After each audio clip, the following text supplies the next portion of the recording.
Okay, this is part 36 of Good Omens, but I did want to apologize. My fan is on because it is way too hot in this room, so if you hear it, my apologies. R.P. Tyler had composed a lengthy mental letter on the feelings of the youth of today. It covered falling educational standards, the lack of respect given to their elders and betters, the way they always seem to slouch these days instead of walking with a proper upright bearing, juvenile delinquency, the returning of compulsory national science, birching, flogging, and dog licenses. He was very satisfied with it. He had a sneaking suspicion that it would be too good for the Tadfield Advertiser, and had decided to send it to the Times. But, excuse me, love, said a warm female voice. I think we're lost. It was an aging motor scooter, and it was being ridden by a middle-aged woman. Clutching her tightly, his eyes screwed shut, was a raincoated little man with a bright green crash helmet on. Sticking up between them was what appeared to be an antique gun with a funnel-shaped muzzle. Oh, where are you going? Lower Tadfield. I'm not sure of the exact address, but we're looking for someone, said the woman. Then, in a totally different voice, she said, His name is Adam Young. R.P. Tyler boggled. You want that boy? He asked. What's he done now? No, don't tell me. I don't want to know. Boy? Said the woman. You didn't tell me he was a boy. How old is he? Then, she said, He's 11. Well, I do wish you'd mentioned this before. It puts a completely different complexion on things. R.P. Tyler just stared. Then he realized what was going on. The woman was a ventriloquist. What he had taken for a man in a green crash helmet he now saw was a ventriloquist dummy. He wondered how he could have ever assumed it was human. He felt the whole thing was in vaguely bad taste. I saw Adam Young not 5 minutes ago, he told the woman. He and his little cronies were on their way to the American Air Base. Oh dear, said the woman, paling slightly.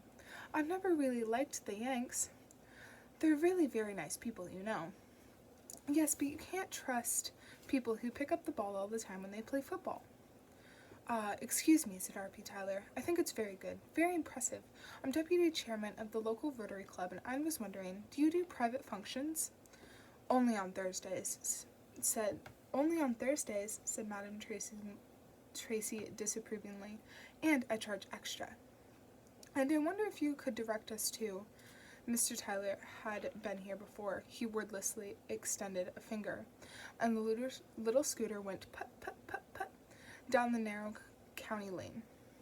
As it did so, the gray dummy in the green helmet turned around and opened one eye. You great southern pillock, it croaked.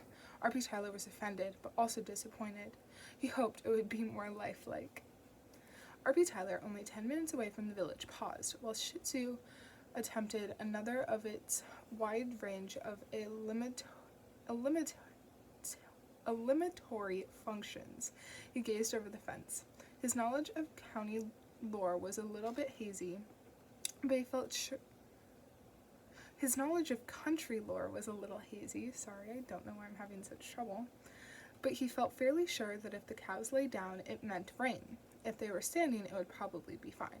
These cows were taking it in turns to execute slow and somersaults, and Tyler wondered what it presaged for the weather. He sniffed. Something was burning. There was an unpleasant smell of scorched metal and rubber and leather. Excuse me, said a voice from behind him. R.P. Tyler turned around. There was a large, once black car on fire in the middle lane, and a man in sunglasses was leaning out one window, saying through the smoke, I'm sorry, I've managed to get a little lost. Can you direct me to Lower Tadfield Air Base? I know it's around here somewhere. Your car is on fire. No, Tyler just couldn't bring himself to say it. I mean, the man had to know that, didn't he? He was sitting in the middle of it. Possibly it was some kind of practical joke. So instead, he said, I think you must have taken a wrong turn about a mile back. A signpost has blown down. The stranger smiled. That must be it, he said. The orange flames flickering below him gave him an almost infernal appearance. The wind blew towards Tyler across the car, and he felt his eyebrows fizzle. Excuse me, young man, but your car's on fire, and you're sitting in it without burning, and incidentally, it's red hot in places. No. Should he ask the man if he wanted him to phone the AA? Instead, he explained the route carefully, trying not to stare. "That's terrific, much obliged," said Crawley as he began to wind up the window. R.P. Tyler had to say something. "Excuse me, young man," he said. "Yes? I mean, it's not the kind of thing you don't notice your car being on fire." A tongue of flame licked across the charred dashboard. "Funny weather we're having, isn't it?" he said lamely. "Is it?" said Crawley. "I honestly hadn't noticed." And then he reversed back down the country lane in his burning car. "That's probably because your car is on fire," said R.P. Tyler sharply. He jerked Shih Tzu's lead, dragged the little dog to heel. To the editor. "Sir, I'd like to draw your attention to a recent tendency I've noticed for today's young people to ignore perfectly sensible safety precautions while driving. This evening I was asked for directions by a gentleman whose car was... no. Driving a car that... no. It was on fire." His temper getting worse, R.P. Tyler stomped the final stretch back into the village. "Hoy!" shouted R.P. Tyler. "Young!" Mr. Young was in the front garden sitting on his deck chair, smoking his pipe. This had more to do with Deidre's recent discovery of the menace of passive smoking and banning of smoking in the house that he would care to admit to his neighbors. It did not improve his temper. Neither did being addressed as young by Mr. Tyler. "Yes, your son Adam," Mr. Young sighed. "What's he done now? Do you know where he is?" Mr. Young checked his watch. "Getting ready for bed, I would assume." Tyler grinned, tightly, triumphantly. "I doubt it. I saw him and his little friends and that appalling mongrel not half an hour ago cycling towards the air base." Mr. Young puffed on his pipe. "You know how strict they are up there," said Mr. Tyler, in case Mr. Young hadn't gotten the message. "You know what a one-year son is for pressing buttons and things. You know what a one-year son is for pressing buttons and things," he added. Mr. Young took his pipe out of his mouth and examined the stem thoughtfully. He said. "I see," he said. "Right," he said, and he went inside. At exactly that same moment, 4 motorbikes swished to a halt a few hundred yards from the main gate.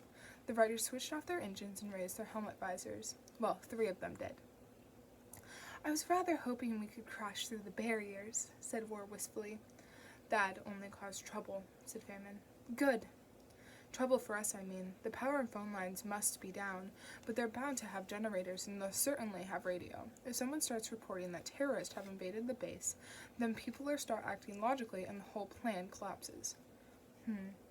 "We go in, we do the job, we go out. We let human nature take its course," said Death. "This isn't how I imagined it, chaps," said War. "I haven't been waiting for thousands of years just to fiddle around with bits of wire. It's not what you'd call dramatic. Albrecht Dürer didn't waste his time doing woodcuts of the 4-button pressers of the apocalypse, I do know that." "I thought there'd be trumpets," said Pollution. "Look at it like this," said Famine. "It's just groundwork. We get to do the writing forth afterwards, the proper writing forth. Wings of the storm and so on. You've got to be flexible." "Weren't we supposed to meet someone?" said War. There was no sound but the metallic noises of cooling down motorbike engines. Then Pollution said slowly, "You know, I can't say I imagined it'd be somewhere like this either. I thought it'd be, well, a big city, or a big country, New York perhaps, or Moscow, or Armageddon itself." There was another pause. Then Moore said, "Where is Armageddon anyway?" "Funny you should ask," said Famine. "I've always meant to look it up." "There's an Armageddon, Pennsylvania," said Pollution. "Or maybe it's Massachusetts, or one of them places. Lots of guys in heavy beards and seriously black hats." "Nah," said Famine. "It's somewhere in Israel, I think." "Mount Carmel." "I thought that was where they grow avocados." "And the end of the world." "Is that right? That's one big avocado." "I think I went there once," said Pollution. "The old city of Megiddo, just before it fell down. Nice place. Interesting royal gateway." War looked at the greenness around him. "Boy," she said, "did we take a wrong turning." "The geography is immaterial." "Sorry, Lord?" "If Armageddon is anywhere, it is everywhere." "That's right," said Famine. "We're not talking about a few square miles of shrub and goat anymore." There was another pause. "Let us go." War coughed. "It's just that I thought that, He'd be coming with us? Death adjusted his gauntlets. This, he said firmly, is a job for the professionals. Afterwards, Sergeant Thomas A. Dessenberger recalled events at the gate as having happened like this.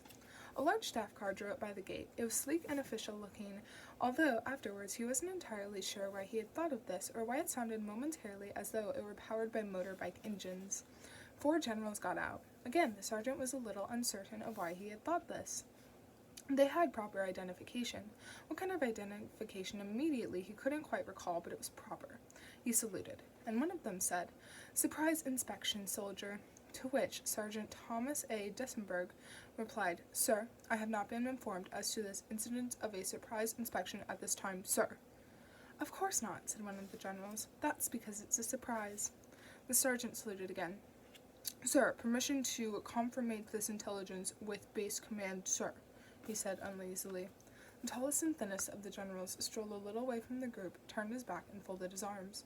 One of the others put a friendly arm around the sergeant's shoulders and leaned forward in a conspiratorial way. "Now, see here," he squinted at the sergeant's name tag. "Dessenberger. Maybe I'll give you a break.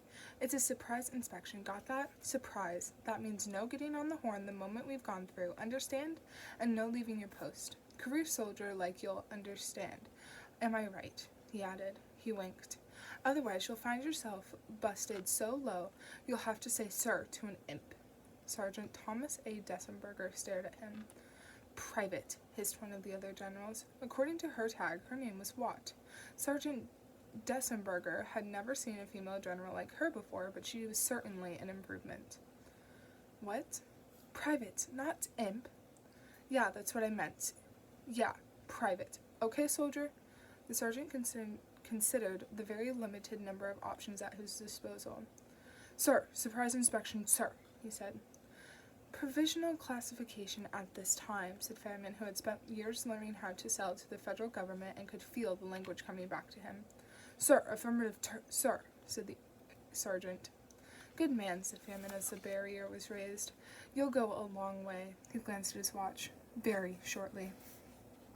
Sometimes human beings are very much like bees. Bees are fiercely protective of their hive, provided you are outside it.